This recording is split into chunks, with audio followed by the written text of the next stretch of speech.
United States President Donald Trump, in a nationwide broadcast issued a few hours ago over the joint Israel-US military actions in the sovereign nation of Iran, has said that many Iranian soldiers are willing to surrender in order to save their lives, but the offensive US-Israel military war or combat on Iran continued, saying the joint military operations, codenamed Operation Epic Fury, has destroyed hundreds of Iranian targets since the military action began on February 28, 2026, including the killing of the Iran supreme leader, Ayatollah Ali Khamenei, and the new joint war against Iran has resulted to the killing of more than 200 Iranian civilians and military personnel, with thousands of people injured, while over 12 persons have been killed so far in Israel, with estimated 500 people sustaining injuries, and the war has forced Iran to launch counterattacks on U.S. military bases in Bahrain,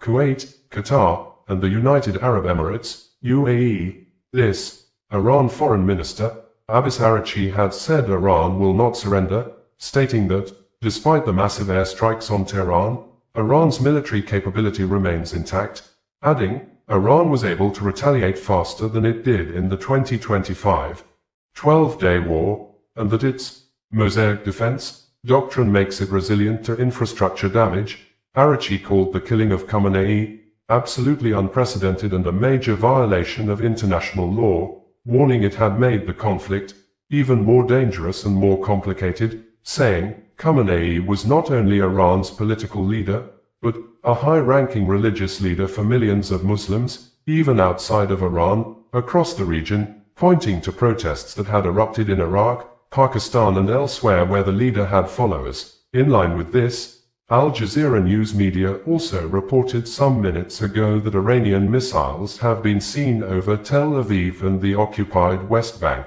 reportedly breaking through Israel's defense system, with Iran saying it is targeting Israeli military facilities. In the 6 minutes nationwide video broadcast, President Donald Trump called on members of the Iranian Revolutionary Guards to surrender their weapons or face certain deaths, saying, the death of the 3 American soldiers killed in action will be avenged by taking more punishing actions against the enemies.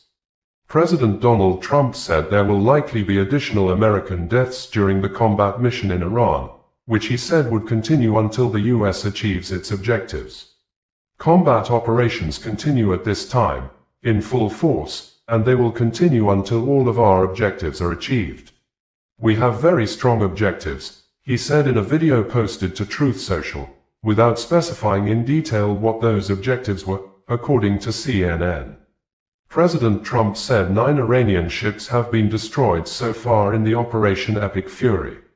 In an earlier social media post, Trump said, I have just been informed that we have destroyed and sunk 9 Iranian naval ships, some of them relatively large and important. We are going after the rest. They will soon be floating at the bottom of the sea, also. President Trump also said during the broadcast that the Iranian people are now celebrating on the streets in Iran over the killing of the Iran supreme leader, Ayatollah Ali Khamenei, who he described as a man behind the killing of thousands of Americans and the root behind terrorism in the world. Iran also confirmed the killing of the supreme leader, Khamenei's daughter, granddaughter, son-in-law, and daughter-in-law in the U.S.-Israel joint military air bombardments in Tehran.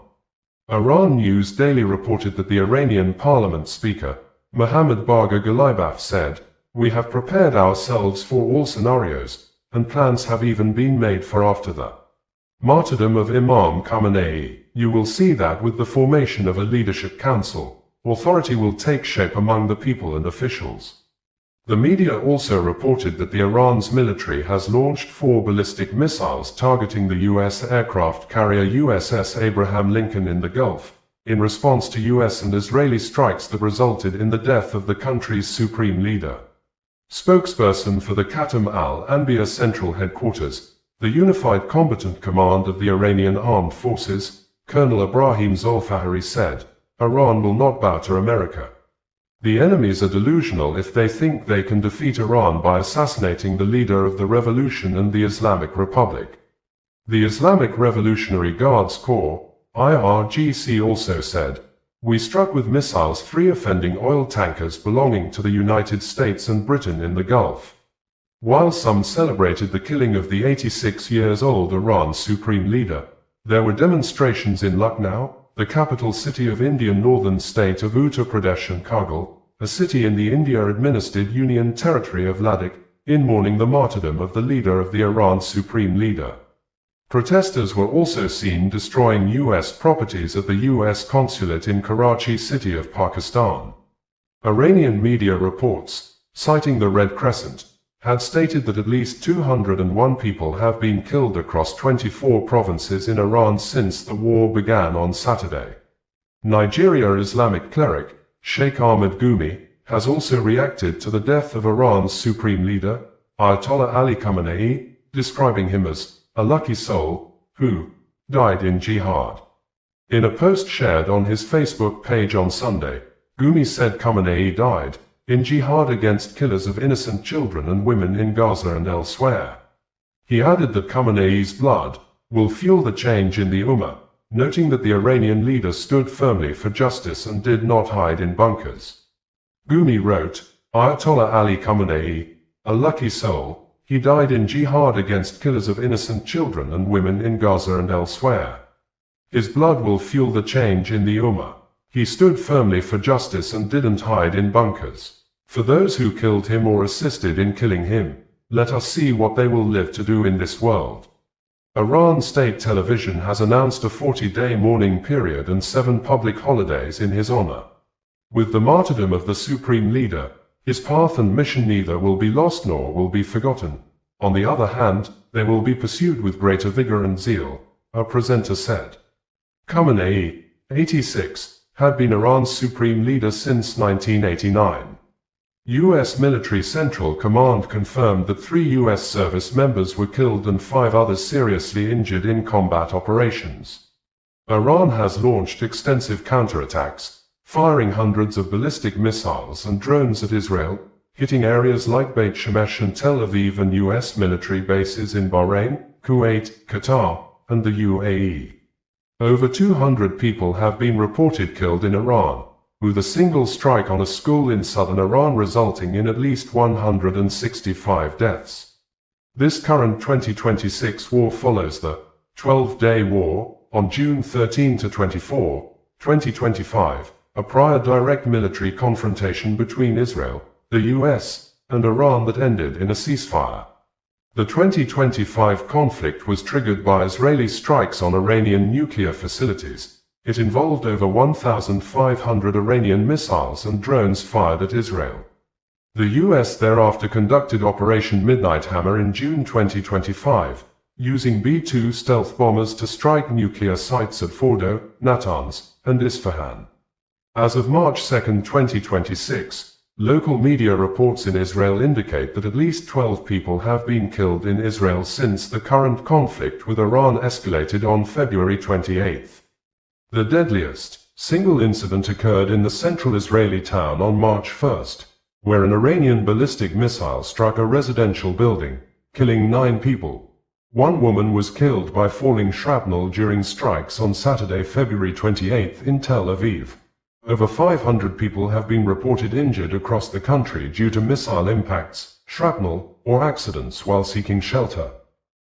Over the past 36 hours, the United States and its partners have launched Operation Epic Fury, one of the largest, most complex, most overwhelming military offensives the world has ever seen. Nobody's seen anything like it.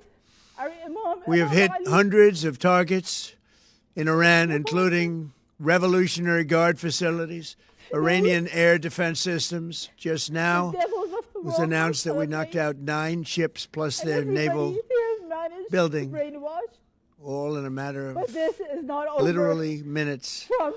Iran's formerly supreme leader, Ayatollah Khamenei, is dead.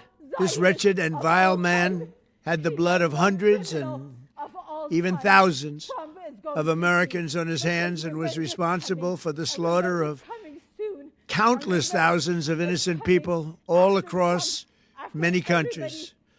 Last night, All over Iran, the voices of the Iranian people could be heard cheering and celebrating in the streets when his death was announced. The entire military command is gone as well, and many of them want to surrender into saving their lives. They want immunity. They're calling by the thousands. Combat operations continue at this time in full force, and they will continue until all of our objectives are achieved. We have very strong objectives. They could have done something 2 weeks ago, but they just couldn't get there. Earlier today, CENTCOM shared the news that 3 U.S. military service members have been killed in action. As one nation, we grieve for the true American patriots who have made the ultimate sacrifice for our nation, even as we continue the righteous mission for which they gave their lives. We pray for the full recovery of the wounded and send our immense love and eternal gratitude to the families of the fallen. And sadly, there will likely be more. Before it ends, that's the way it is. Likely be more, but we'll do everything possible where that won't be the case. But America will avenge their deaths and deliver the most punishing blow to the terrorists who have waged war against basically civilization. They have waged war against civilization itself. Our resolve, and likewise that of Israel, has never been stronger. America is now again the richest, most powerful nation in the world by far. But the only reason we enjoy the quality of life that we do and the freedom and security is we have done things that others are unable to do. But it's because of warriors who are willing to lay down their lives to do battle with our enemies. And they do battle better than anybody. An Iranian regime armed with long-range missiles and nuclear weapons would be a dire threat to every American. We cannot allow a nation that raises terrorist armies to possess such weapons, would allow them to extort the world to their evil will. Not going to let it happen. We're not happening to us, and we're not going to let it happen to others. The United States has the strongest military the world has ever seen. I rebuilt our military in my first term. There's never been a military like we possess. And frankly, there's nobody even close, but we are now using that military for good. We want to have it for good purpose. We're undertaking this massive operation not merely to ensure security for our own time and place, but for our children and their children, just as our ancestors have done for us many, many years ago. This is the duty and the burden of a free people. These actions are right and they are necessary to ensure that Americans will never have to face a radical, bloodthirsty terrorist regime armed with nuclear weapons and lots of threats. For almost 50 years, these wicked extremists have been attacking the United States while chanting the slogan, "Death to America," or "Death to Israel," or both. They are the world's #1 state sponsor of terror. We are the world's greatest and most powerful nation, so we can do something about what they do. These intolerable threats will not continue any longer. I once again urge the Revolutionary Guard, the Iranian military, police, to lay down your arms and receive full immunity or face certain death. It will be certain death. Won't be pretty. I call upon all Iranian patriots who yearn for freedom to seize this moment, to be brave, be bold, be heroic, and take back your country. America is with you. I made a promise to you, and I fulfilled that promise. The rest will be up to you, but we'll be there to help. Thank you. God bless you to our incredible warriors, and God bless the United States of America. Thank Osasua Connedo, bringing you the news in a more digital way.